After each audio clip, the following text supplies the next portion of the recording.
안녕하세요. 대기업의 조선부터 방산 또 에너지 관련된 업종을 담당하는 멘토 황대근입니다. 오늘은 성강밴드 함께 살펴보도록 하겠습니다. 아까 촬영을 다 마쳤는데 마치고 나서 파일이 없어져가지고 다시 한번 이 촬영을 찍고 있는 상황입니다. 이 성강밴드 같은 경우에는 제가 조선 기자재 업체들 중에서 태광이랑 이 대표적인 두 가지 종목이라고 설명을 드렸습니다. 특히 비슷한 패턴을 갖고 있는데 이번에 실적적인 부분도 흐름세가 비슷합니다. 1분기 영업이익 측면에서 봤을 때 전년 동기 대비 감소한 흐름세를 보여주고 있다. 대략적으로 33% 감소를 했습니다. 이런 부분은 왜 그런지 금일 이야기해 보도록 하겠습니다. 그리고 주가의 선행지표라고 할 수 있는 부분이 있죠. 아마 제 영상을 계속해서 보신 분들께서는 이미 알고 계시지 않나 생각을 하고 있습니다. 자, 이러한 선행지표를 통해서 중장기 흐름세까지 파악해보는 시간 갖도록 하겠습니다. 자, 마지막으로는 앞으로 이제 가격적인 부분에 있어서 실적적인 부분과 펀더멘털과는 얼마나 괴리가 있는지, 앞으로 방향성은 어떻게 되는지 전반적인 분석 진행하는 시간 갖도록 하겠습니다. 구독과 좋아요 부탁드리고 금일 영상도 끝까지 시청해 주시면 감사하겠습니다.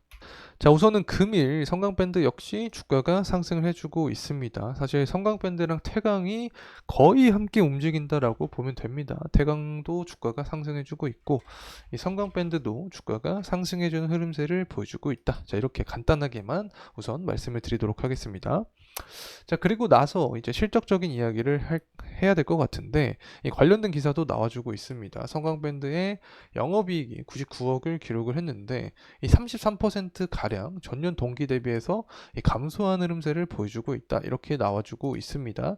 이 태광도 사실은 실적이 하회를 한 모습을 보여주었습니다. 이 부분은 왜 그러냐면 결국에 유가를 살펴봐야 됩니다. 유가 같은 경우에는 2023년 하반기쯤에 계속해서 하락한 모습을 보여줬는데 이 부분이 24년 상반기까지 반영이 되면서 실적의 하회를 보여주고 있는 상황이다라고 말씀을 드릴 수 있습니다. 그래서 현재 유가와 성강밴드의 상관관계에 대해서 파악을 해보려고 하는데 이 파란색 선이 유가입니다. 그리고 보라색 선이 성강밴드입니다. 파란색 선이 상승할 때 보라색 선도 상승하는 경향이 있었고 하락할 땐 또 하락하는 이 경향이 있었습니다. 비례해서 움직이는 특징이 있다. 이렇게 볼 수 있겠죠. 자, 그래서 성강밴드 같은 경우는 결국 유가와도 관련이 있기 때문에 앞으로 유가의 방향성을 파악을 해봐야 되는데 수요와 공급 두 가지가 있다라고 설명을 드렸습니다. 우선 수요적인 측면부터 함께 하도록 하겠습니다. 일단 중국 제조업 지표가 예측치보다 다 높게 나와준 모습을 보여주고 있습니다. 실제가 더 높죠.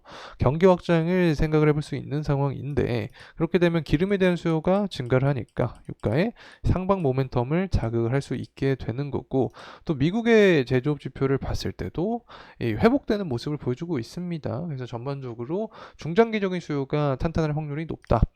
그래서 단기적으로 봤을 때 일단 5월 15일 날 미국의 원유 재고가 나오게 됩니다. 원유 재고량 자체가 예측치보다 높은 모습을 보여주면 공급이 높으니까 유가는 하방 모멘텀을 받을 수 있게 되는 거죠. 만약에 원유 재고가 하락한다. 그렇게 되면 당연히 공급이 하락하니까 유가는 상승에 대한 흐름을 강하게 받을 수 있지 않을까 생각을 하고 있습니다. 자, 그리고 나서 조선 기자재 업체들은 이 LNG 관련된 이야기를 해야 됩니다. LNG나 친환경 선반 물량이 지난 1년 사이에 16% 증가한 모습을 보여주고 있다. 자, 이렇게 이야기가 나와주고 있습니다. 그렇게 되면 이 유가가 상승할 때 LNG 수요가 증가하니까 기자재 업체들도 주가가 상승해주는 경향이 있습니다.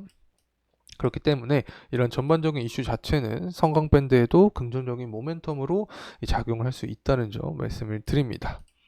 자, 그리고 나서 성과지수 함께 살펴보도록 하겠습니다. 앞서서 친환경 LNG나 친환경 물량이 증가를 했다라는 말씀을 드렸는데 이 성과지수도 그에 따라서 상승을 해주고 있는 모습을 보여주고 있습니다. 그렇기 때문에 당연히 친환경 선박과 연결이 되고 있는 부분이겠죠. 그리고 선별 수주를 한 전략도 통했기 때문에 성과지수도 이렇게 상승에 대한 흐름세를 유지를 해주고 있지 않나 개인적으로 생각하고 있습니다.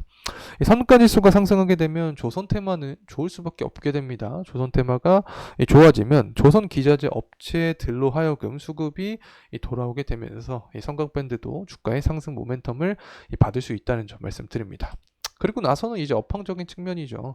이 미국이 중국의 조선업을 제재를 해준다라는 이야기가 나와주고 있는데 11월 대선을 앞두고 이런 이야기는 계속해서 나올 확률이 높아집니다. 자, 그리고 우리는 중동의 리스크를 봐야 되는데 이란 밑에 호르무즈 해협이 있다라고 설명을 드렸기 때문에 호르무즈 해협을 봉쇄하겠다라는 이슈가 나와주게 되면 유가를 자극해주면서 이 부분이 LNG 수요도 증가하고 앞서서 확인했듯이 성강밴드 주가도 상승 모멘텀을 유발시킬 수 있는 요인이 될 수 있지 않을까 생각을 하고 있습니다. 자, 이제 가격적인 측면 함께 살펴보도록 하겠습니다. 성강밴드 같은 경우에는 2024년 4월부터 강한 좀 상승의 흐름세를 보여주고 있습니다.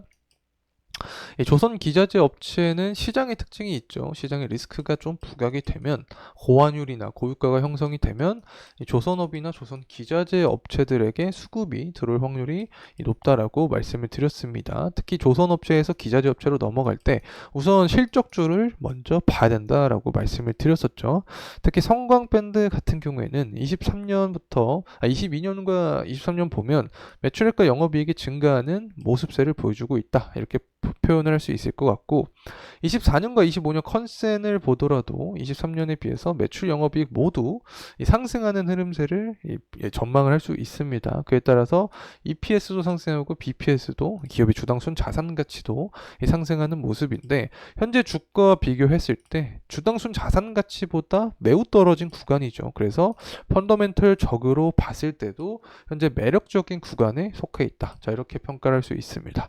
조금 더 큰 그림으로 보도록 하죠. 주봉의 흐름상 봤을 때 일단 120일선 구간에서 저항이 한번 나왔습니다. 그래서 120일선을 돌파를 해주는 모습을 1차적인 이 포인트로 삼아야 된다. 그래서 120일선 돌파를 하게 되면 61선까지 돌파를 해주는 모습을 우리가 체크를 해야 되지 않을까 생각을 하고 있습니다.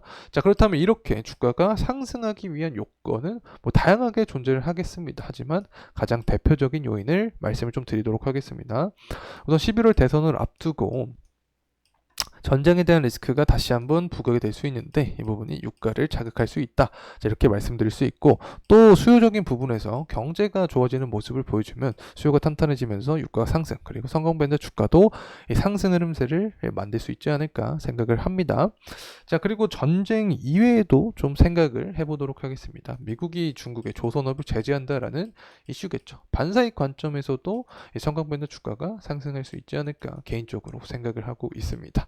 자, 그리고 나서는 이제 사실 LNG 관련된 이야기인데 LNG 관련해서 조선업이 수주를 따냈다 혹은 LNG에 대한 수치 자체가 계속해서 증가할 것을 전망을 하고 있다. 이런 부분 전부 다가 성강밴드에는 주가에 긍정적인 영향을 작용을 한다. 한 가지만 더 말씀드리면 이제 후판 가격이 있습니다. 특히 철광석 가격과 연관이 되어 있는 건데 올 상반기에 조선 업체랑 철강 업체랑 협상을 하게 됩니다. 그렇게 되면 후판 가격을 조금 더 유리하게 협상을 하게 된다라는 이슈가 나와주게 되면 이 부분이 이 조선 기자재 업체들에게까지 긍정적인 영향을 주지 않을까 개인적으로 생각하고 있습니다.